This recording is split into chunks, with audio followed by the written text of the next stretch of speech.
Chapter 48. Morning light poured in through the green room window as I gazed at William, awaiting his questions and response. He cleared his throat dry from not speaking for the last few hours. "You're raving," he asked. "Was he real?" I smiled slyly. "I can't tell if he was a real man you met," William said, "or if he was another character you saw in your mind like Ian or Eric." The cat mewed at the birds outside the bay window. "Is Raven real?" he asked. "That's the question now, isn't it?"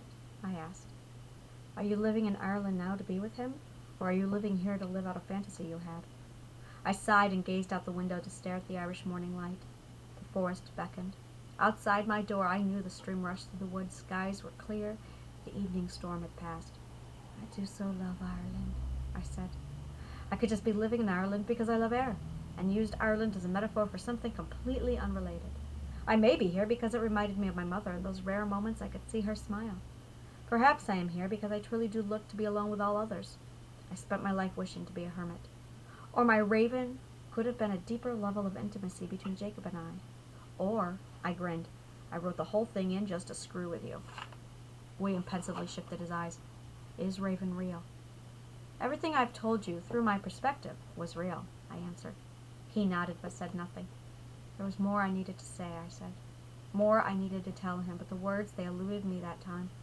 He needed to know so much more. He needed to know that I believed we would come together, right there, at that moment. I could see us loving each other to the end of our days.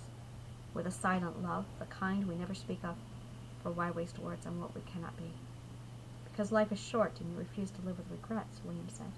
I gazed at William. The boy had my attention. "What would you say to him," he asked, "if he were real, I mean, if he is real?"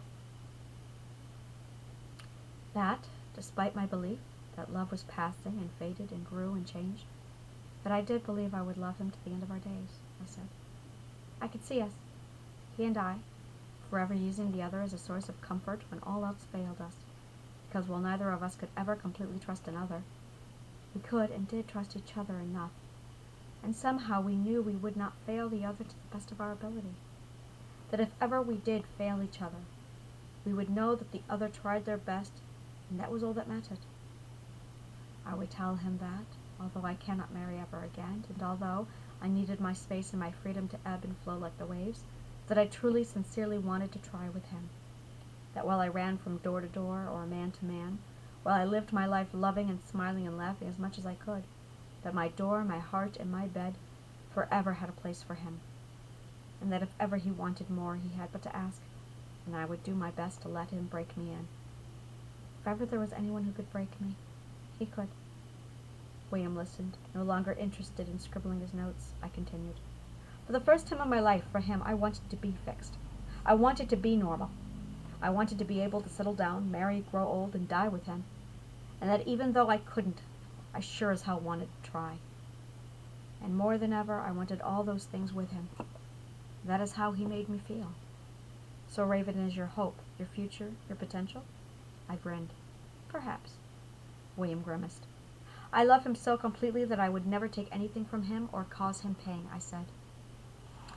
"I would sooner keep my silence and bear my burden alone than share my pain and hurt him. I love him so completely that for the first time in my life, I truly valued someone's happiness over my own. No judgment, pure freedom, complete love.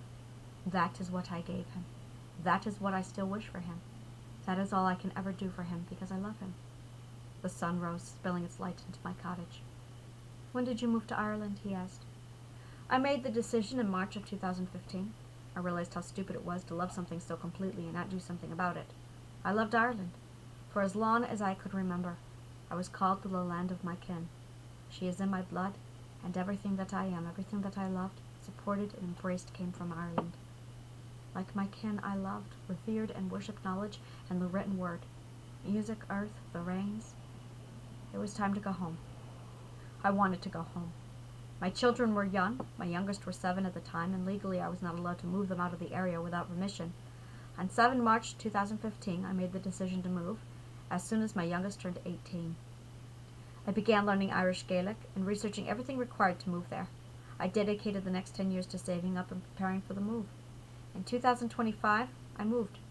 After a couple years living here, I found a place I could afford and settled in. "Alone," William said. "Always alone," I said. And you're happy here like this? I am a wife that cannot be had, I said. From a distance where my issues cannot be seen, I am a laid-back, gentle, kind, beautiful, intelligent woman with a sharp wit, thick skin, and the balls to drink you under the table or to try. I love easy, judge no one, laugh often, smile always. I listen, I love, I joke, I support, I comfort, I keep my tears in check, my emotions in check, and my heart is forever open. I am not jealous, I give you freedom, speak my mind. I do not lie, and I will never seek to change you or hold you down, and I hold all the passion of Ireland in my heart. To boot, I took the time to learn what a man wants and needs, in and out of bed. I don't cook, I cannot be had, and if you're lucky, I'll love you. Don't ever love me back, I'm only worth $1. I watched William slowly pack up his bags. Something's on your mind. Speak, William. No, it's nothing, he said. I rolled my eyes and added an impatient sigh. If you've learned nothing from me, learn this, I said. Life is short. Be brave, be bold, be blunt. No regrets. He threw down his files. I could see the angst boiling over. Speak your mind boldly, William, I said. You want bold? He asked. You wasted your life. Did I? You're here alone and dying. Alone. And you don't have to be. You can have love. You have it waiting for you. Perhaps, I agreed. Then why don't you take it? I shrugged. It isn't worth the risk. Risk? Where I stand, I am alone. Just alone, and I can handle alone. But if I do as you say, open up and let others in, if I take that chance, then I risk disappointment. And not only will I be alone, I'll be disappointed as well, and that I cannot bear. But you'll gain so much, he said. You say, I answered. I may, but it's not worth the risk. So you choose this as an alternative. I do. Loneliness is horrible, he said. Why? Why would you ever choose this when you had love? You had it. People spend their lives getting what you had, and you threw it away. And for what? For Ireland? For someone who lives in your mind? A fantasy? You presume too much, William. So he's real? William asked. He could be. He released a growl and bellowed. You had it! No, I shouted. I didn't. Loneliness is something I've battled my entire life, or so I thought. One day I finally realized what I was fighting, something I could not change. Loneliness is the state of isolation. And no matter how many people I let in, no matter how many lovers, husbands, friends I had, my state of loneliness was a constant. I didn't choose loneliness. I simply chose to accept it, to stop fighting it. Once I did that, my war ended. What I chose was to no longer bring anyone down with me. I am a black widow. I am the worst kind. I am the widow who destroys lives, kills hearts, and shatters dreams, and walks away, leaving a man a hollowed shell, and a life that resembles mine. And I do this without wanting or meaning to. I do it without knowing I'd done it at all. But I, unlike them, am broken. I'm fucked up so much that I can live quite comfortably with my lot, while others, normal people, unbroken people, can't. No one is scarred enough to live with me. Not Hosea, not even Raven. So no, William. I am too broken to be loved. I watched William rub his hands over his face with frustration. I felt sorry for him, but I couldn't let him leave here without understanding what I was. I am the other side of sane, I said. If you think of sanity as a tunnel with one end bright and clear and happy, we all proceed down this tunnel, and the deeper into this tunnel we go, the darker, more insane you get. Some people, like Jacob, never even enter the tunnel, while others, Joe, entered and made it back out. Some went so deep they went insane, lost the ability to cope, or killed themselves. Hemingway went there. Van Gogh. Others entered the darkest caverns into despair and made it out again, the worse for wear. That is where your murderers, rapists, and pedophiles go. I found the tunnel's end in the light that shines from the other side of sanity. What others have done, what I have done, and have emerged unscarred, unscathed, and as kind as I. I'm still smiling a warm and sincere smile, while others emerge cold and cruel and vile. I have simply come to terms with what I am, and I know if I were to change this about me, I could not live as I do now, happy and content and alone. If I try to fix this mess I have become, I will not survive it, and will do more damage than good. No, there are no others like me. I am very much alone, as I will ever be. Where is Hosea? William asked. Hosea spends his time in the States, I said. Now and then he makes it to Ireland. Talk often. We're still very close friends. What about sex? He asked. We can if you want. Means no difference to me. How's the table sound? He looked at me in horror. Sorry. I quelled my chuckle. That was a little bit of me coming out again. He rolled his eyes, shook his head, and wiped the sweat from his brow. My needs are met, I answered. What? He asked with his face crunched up.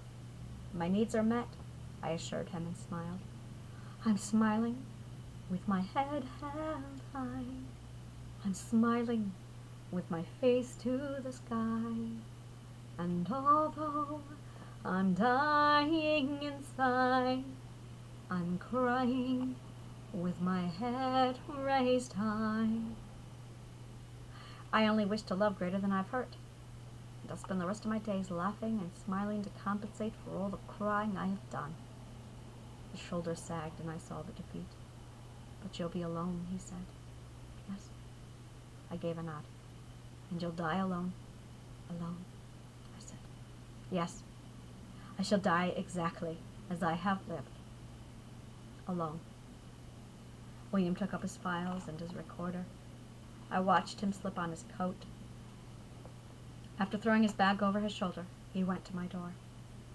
For what it's worth, Elizabeth, I'm sorry. I smiled. Oh, dear friend, do not pity me. It is I who pities all of you.